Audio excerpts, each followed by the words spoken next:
gonna be a lot of stuff on Well, I that. want to know what you've seen though. So you've seen this piece of metal. What else have you seen? I've seen many documents on the studies of these things, and I've seen a lot of the science associated with what the technology is and what it does. Like I could show you if I fold up pieces of paper and stuff what's going on with it, but basically, you know, these craft. You know, they travel in a straight line, but they're folding space-time. Like in Event Horizon, where they explain it by folding a piece of paper and punching a pencil through it. Did you ever see that movie? Yeah, it's kind of like that. Great fucking movie. But it's more like, you know, here, I can draw it for you here. Not that this is it's kind of like when you have 2 points, you know, we're used to traveling in a direction like that. Mm-hmm. And so when we look up, we see a plane that goes straight. Right. But these UFOs fold space-time like this, and so it looks like to them they're going in a straight line. So if you're in the ship, you see that. Mm-hmm. But if you're on the ground, you see that. Oh, okay. That's why you see them blink off and on. A lot of those videos, they're on. They go, it looks like they're jumping. It's just because of this. So they're folding space-time. Some way of interfacing with space itself that's very different than our idea of traveling in a linear way from point A to point B. Space, the fabric, they call it the fabric of space-time because it's like a fabric. It's malleable. Now, let me ask you this. How often into a conversation do people look at you and think you are fucking crazy when you start talking about this? And how long all the time, yeah. All the time, right? But do you ever get to the point where you're like, I don't want to talk about this? No, because it's I always tell people you don't know what I know, you know, and there's a lot. No, I mean, like, do you ever get to the point where you're like, I can't do this anymore? No. Like, people think I'm fucking crazy. No, because I'm involved on the most important shit I've ever been in my life. So you think this is like the most important thing that you've ever done in your life? Oh, fuck yeah. Like, I have meetings with senators coming up. Like, do you? Oh, fuck yeah, I do. What senators? I can't tell you. Damn, it's all this I can't tell you stuff. I know, because this is some fucking tricky shit. When is all this going to come out? Like, it seems like this is like eminent rather disclosure type shit. Watch right? what my company does. That's what I'll say. So what is your company? What are you trying to do? Well, we created. So if you look at the people involved, we have senior. When you get to the senior levels of government, you're either called an SES or SIS, Senior Intelligence Service, Senior Executive Service, or you're brass. But either way, the civilians have the same kind of ranking charter that the brass does. So a SES 3, SAS 3 would be the same thing as a 3-star general. So that's who these people are around me. So I had the head of the Skunk Works Engineering. I got, you know, a SIS 2-star from the Clandestine Directorate of Operations. I have a guy, Undersecretary of Intelligence for the Senate Intelligence Committee, and was... These guys are retired? The quasi. Everyone's retired? Quasi-retired. Well, they all left. They are our current... public life. They now are involved with what you're doing. The way they are current consultants to the the intelligence community. Okay.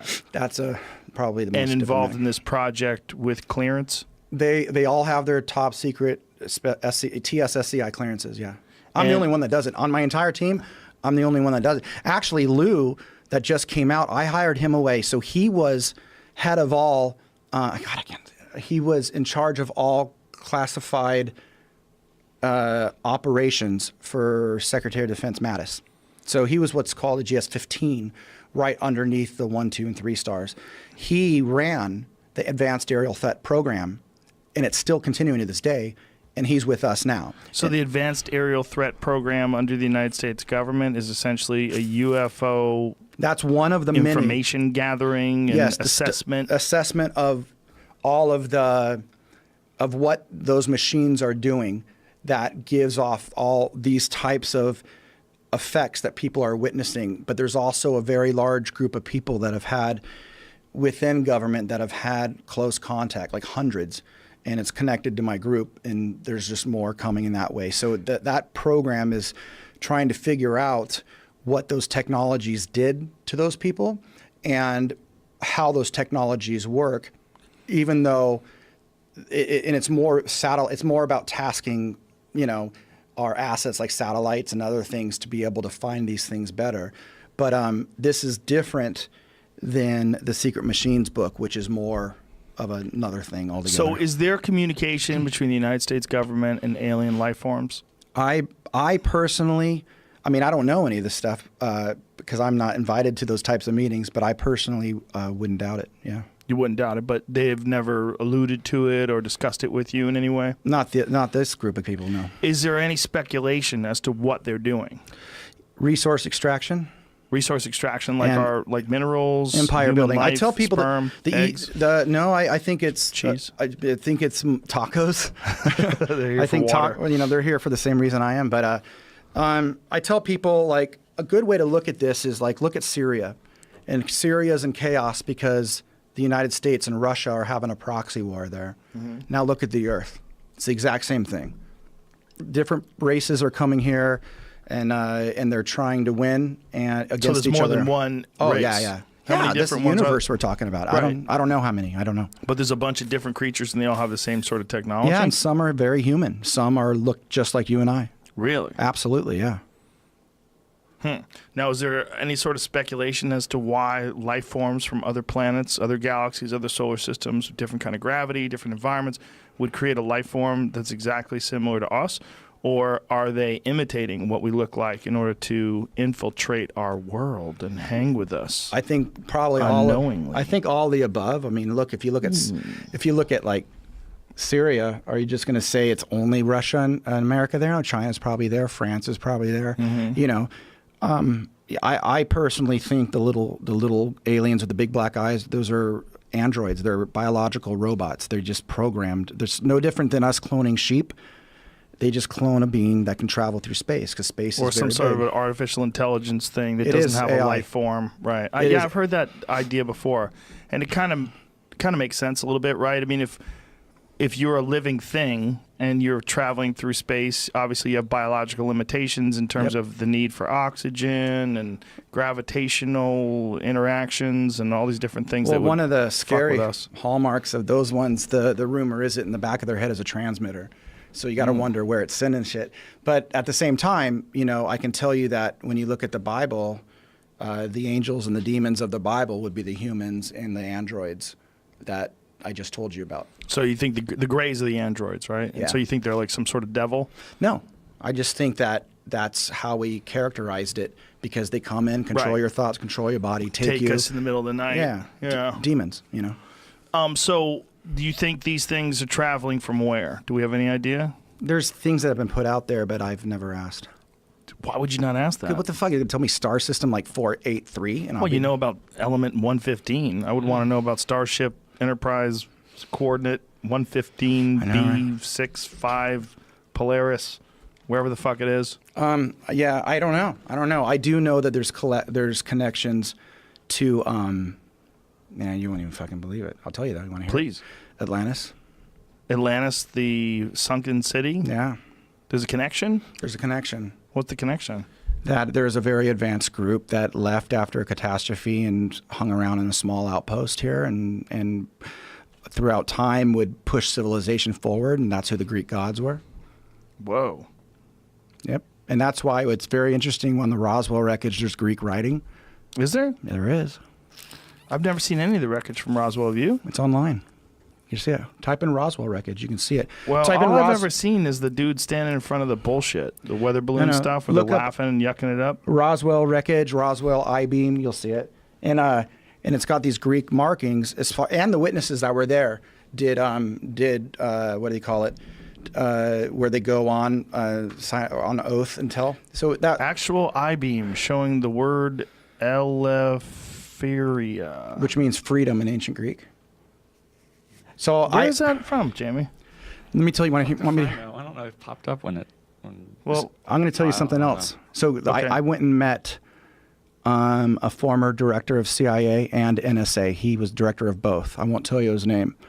And right when I sat down and told him about my book. Pull that picture up again. Look at those little hands. And right when I sat down and told him about this is a big deal. Okay, what I'm about to So I'm sitting with this guy. He was like, not that long ago, was director of CIA, and he went on to be director of NSA. Okay. Well, I think we can find his name. Maybe. But right when I sat down and told him about the book, you know what he says to me? What? He goes, I didn't read much science fiction as a kid, but I read a lot about Greek mythology. And looked me in the eye. I said, well, you're going to love the last page of my book then. He's like, am I? And when my book was about ready to go to pressing, I had a very important person call me up. He says, "Can you stop that pressing and maybe insert something about Greek mythology?" And I said, "I sure can." So something you got to realize is, for example, the sixth biggest defense contractor in the world, at least they used to be six, is a company called Science Applications International Corporation, SAIC. Their headquarters are actually in San Diego. And in the front of the building, you have an obelisk coming out of a fake lake and two Atlantean on thrones. And they're both holding pyramids. And one says the past and one says the future. And they're 8-foot tall statues. It's fucking nuts, by the way. In SAIC, they went over to Lidos. Michael Hayden, former director of NSA and the CIA. What about it? No, that's not him. But I'm not gonna tell you if you try and find out. Look at you guys just fishing around over here. I'll say a name. You blink. Yeah. I'll show you my. No pun intended. Like what you did there. That was cute. I'll show you my dick. Like if you get, wait. Yeah, there we go. If you If you come get it across right or wrong, not sure what. Yeah, whatever you get, I'm gonna show you my dick. All right.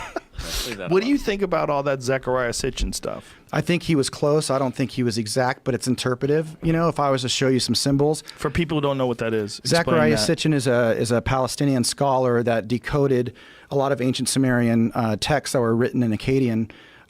Sumer was like kind of the first civilization that was advanced that we even know of, just out of nowhere here, like 3,500 years before Christ. There's mathematics, astronomy, and all this different shit. They knew all the planets. They said there's an extra planet. But Zecharia Sitchin was the one that really spent a lot of time doing that. And there's a lot of other scholars that disagree. Now he can say, you know, in those texts is the story of the Garden of Eden, the flood of Noah, like all that shit. But his take on it was those who from heaven to earth came, called them angels, but they were an advanced race. They fucked around with genetics. Well, that was his take on the definition of Nephilim. You find that in Genesis, the Nephilim. So, you know, he was able to tell a really interesting story based on these texts, and but some people don't agree with them. But at the end of the day, I think it's the closest thing we got. And in my early conversations, when I was being given some interesting science fiction stuff for my book, the Greek mythology part, I brought up the Sumerians, and they showed me one particular king. They said, we find this one very interesting. And I can't remember his name, but it fired so quick when I asked the question. It came right back with this whole thing on this one Sumerian king. Really interesting. Well, what's fascinating about them is that they really did know a lot about our solar system. And you think about the fact that they were around 5,000 years ago. They had a detailed model of the solar system with all of the planets, and they were all relatively close in size. This is one of those clay cylinders that what you would do is you would put out a flat piece of clay, and you would roll this cylinder over it, and that's how they would print things. Yep. And this really sort of kind of primitive way of doing this, somehow or another, they knew a lot about astronomy. I mean, they knew about the structure of our solar system. They knew where the planets were. Right. Well, you got to remember, Galileo was almost killed and confined to his house arrest because he said that the universe doesn't revolve around us. We revolve around the sun. And that was way after. That's 4,000 or 5,000 years after the Sumerians that already knew that, you know, we weren't the center of the universe. So right. It's interesting. We were really smart, and then we went kind of backwards, you know, and there's probably a bit more to that story, too, that hopefully one day we'll get into it.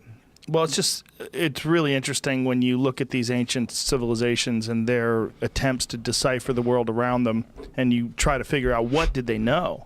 You know, how much did they know? The Sumerians are one of the more interesting cases to me because of the fact that they had this really bizarre map of the solar system. Yeah. When, you know, we didn't. They found out about Pluto. They had an image of Pluto.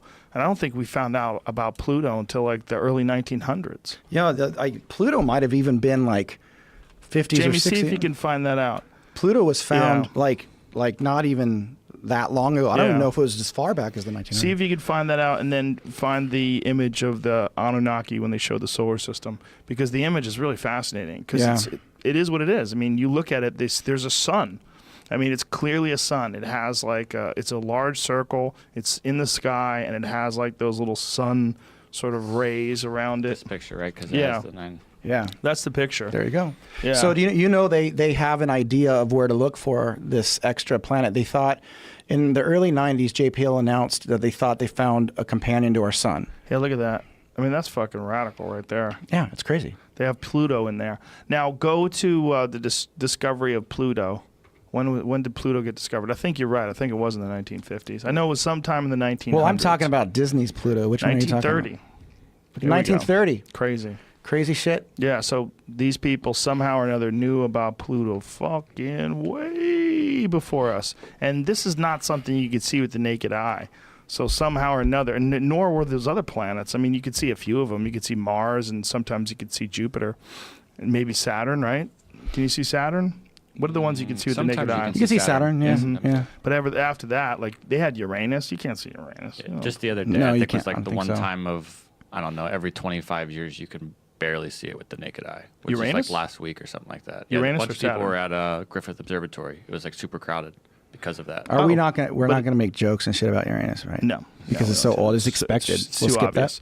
Yeah, and were they looking at it with the naked eye or I with think so. telescopes? I mean, I feel like you could would obviously they go you to can the see it with a Griffith Observatory? because everyone goes there. There's a bunch of telescopes already set up every right, day. but for that makes sense for sunset. telescopes. But why with the naked eye? Because it's one of the best places, closest in LA. Or I don't know. I'll look Okay. right next to it. Yeah, LA's weird because of the light pollution, right? No, it's a big deal. Yeah. Like that's why when you go to the desert and it's beautiful and you're like, whoa. Yeah. That's what you're really seeing. It was last week, October 19th. You could see with your naked eye. The Uranus, you can see with your naked eye. You guys are talking about naked and Uranus a lot here, and I don't want to make any jokes. I'm not, but I'm just We telling already you what you're did. talking about. See Uranus with your naked eye this week. Giggle if you must. Nice. What a goofy name, Yeah. too. Like, what? All the different sounds you can make with your face, and they Uranus. chose your butthole. What if they just call it butthole? Yeah, butthole, planet butthole. That would be just as weird. I would go there fucking crazy fast. It'd be the first place I go. That would be the first place you'd visit, Yeah. planet butthole. Yeah, Do you think that there's life in our solar system? I do. Where do you think it is? Europa. Really?